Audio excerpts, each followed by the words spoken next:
आज 22 जुलाई 2026 है। दिन है बुधवार का और मेरा नाम है प्रदीप शुक्ला। ये वीडियो सिर्फ एजुकेशनल पर्पज है। ना मैं कोई भी स्टॉक खरीदने की सलाह देता हूँ और ना ही बेचने की। आप जिस भी कंपनी के शेयर को खरीदना, खुद रिसर्च करना, एनालाइज करना, अपने फाइनेंशियल एडवाइजर की राय लेना, तब जाकर अपने पैसे को किसी भी कंपनी पे इन्वेस्ट करना। आज मैं बात करने वाला हूँ करूर वैश्य बैंक के बारे में, क्योंकि इस कंपनी ने यानी कि बैंक ने अभी ही अपने तिमाही रिजल्ट को यानी कि Q1 के फाइनेंशियल को डिस्क्लोज किया है, जिसमें कंपनी ने बताया कि कंपनी का जो प्रॉफिट है वो 45% बढ़ गया है। कंपनी ने इस तिमाही में यानी कि अप्रैल से लेकर जून तक में 756 करोड़ का एक अच्छा खासा प्रॉफिट कमाया है। ये तो बात रही Q1 के नंबर की। ये बता दूं, ये कंपनी अपने शेयर होल्डर्स को रिटर्न के मामले में बिल्कुल भी निराश नहीं करे, चाहे वो 1 साल हो चाहे वो 5 साल हो। सबसे पहले जानते हैं इस कंपनी की शेयर प्राइस को और रिटर्न को। तो आज की बात करूं, जब 3:30 बजे मार्केट बंद हुआ, इस कंपनी के शेयर प्राइस था 339 रुपीज 15 पैसे का। और आज इस कंपनी के शेयर में गिरावट देखने को मिली, जो कि 0.34% की।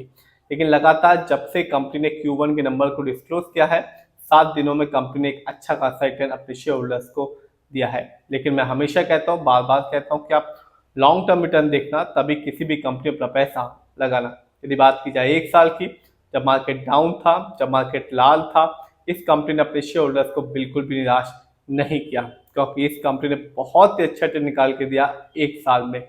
49.23% का रिटर्न निकाल के दिया 1 साल में। यानी आज से ठीक 1 साल पहले इस कंपनी का शेयर प्राइस था 217 रुपए 17 पैसे का, जो आज के दिन है 339 रुपीज 15 पैसे का। तो जिससे भी 1 साल पहले इस कंपनी को चुना होगा, शेयर की एक अच्छी खासी क्वांटिटी ली होगी, उसे कंपनी ने बहुत ही अच्छा रिटर्न निकाल के दिया है 1 साल में।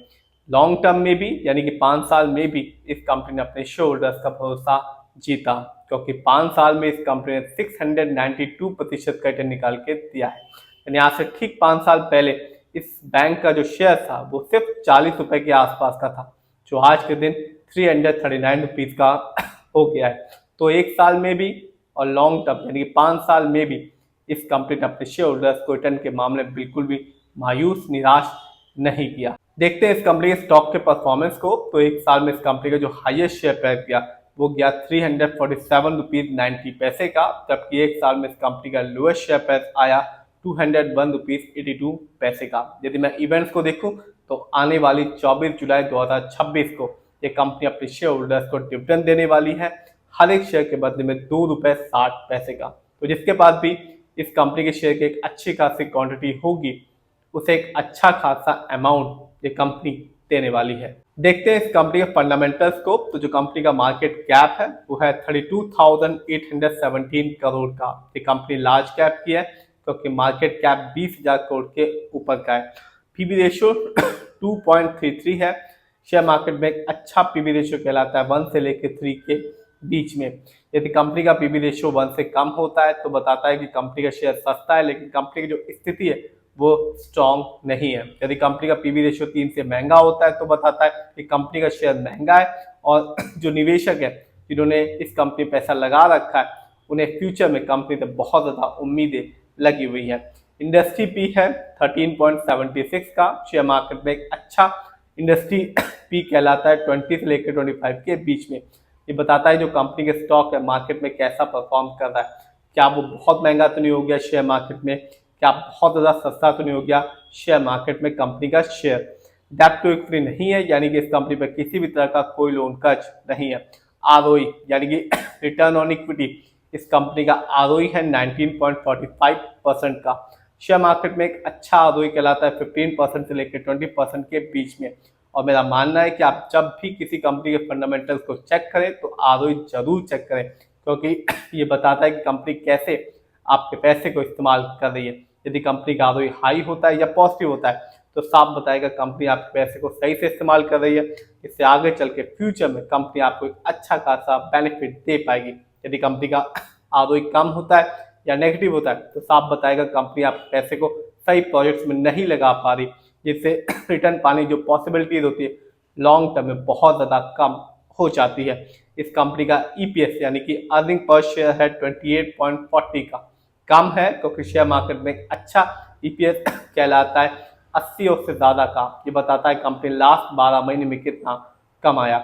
डिविडेंड यील्ड 0.76% है। शेयर मार्केट में एक अच्छा डिविडेंड यील्ड कहलाता है 2% से लेकर 6% के बीच में, और हाई डिविडेंड यील्ड हमेशा अच्छा माना जाता है। बुक वैल्यू, कंपनी का बुक वैल्यू है 145.97। बुक वैल्यू का मतलब होता है कि यदि कंपनी अपनी सारी संपत्ति को बेच दे, अपनी लायबिलिटीज को पे कर दे, उसके बाद जो अमाउंट बचता है उसको total number of share holder से डिवाइड किया जाता है, उसके बाद जो अमाउंट आता है वही अमाउंट हर एक शेयर होल्डर के अकाउंट में जाएगा, और बढ़ता हुआ बुक वैल्यू अच्छा माना जाता है। इस कंपनी का फेस वैल्यू है 2। फेस वैल्यू से मतलब होता है कि जब कंपनी ने पहली बार अपने शेयर को लॉन्च किया था तब उसकी कीमत कितनी थी। देखते हैं इस कंपनी के फाइनेंशियल कंडीशन को। तो जून क्वार्टर में इस कंपनी का रेवेन्यू रहा 3,491 करोड़ का, जबकि 2025 में इस कंपनी का ईयरली रेवेन्यू था 13,159 करोड़ का। प्रॉफिट, जून क्वार्टर में इस कंपनी का प्रॉफिट था 756 करोड़ का, जबकि 2025 में इस कंपनी का ईयरली प्रॉफिट था 2,510 करोड़ का। जानते हैं किसका कितना पैसा इस बैंक में लगा हुआ है, यानी कि शेयर होल्डिंग पैटर्न। तो बता दूं, इसमें यानी कि इस बैंक में सबसे ज्यादा पैसा लगा हुआ है रिटेलर्स का, यानी कि हम लोग का पैसा इस कंपनी में लगा हुआ है 39.42% का। दूसरे नंबर पे है म्यूचुअल फंड, जिनका पैसा इस कंपनी में लगा हुआ है 31% का। तीसरे नंबर पे एफआईआई यानी कि विदेशी निवेशक, जिनका पैसा इस कंपनी में लगा हुआ है 19.25% का। चौथे में डीआईआई, जिनका पैसा इस कंपनी में लगा हुआ है 8.27% का। और लास्ट में आते हैं प्रमोटर, यानी कि इस कंपनी के ओनर्स, जिनका पैसा इस कंपनी में लगा हुआ है 2.07% का।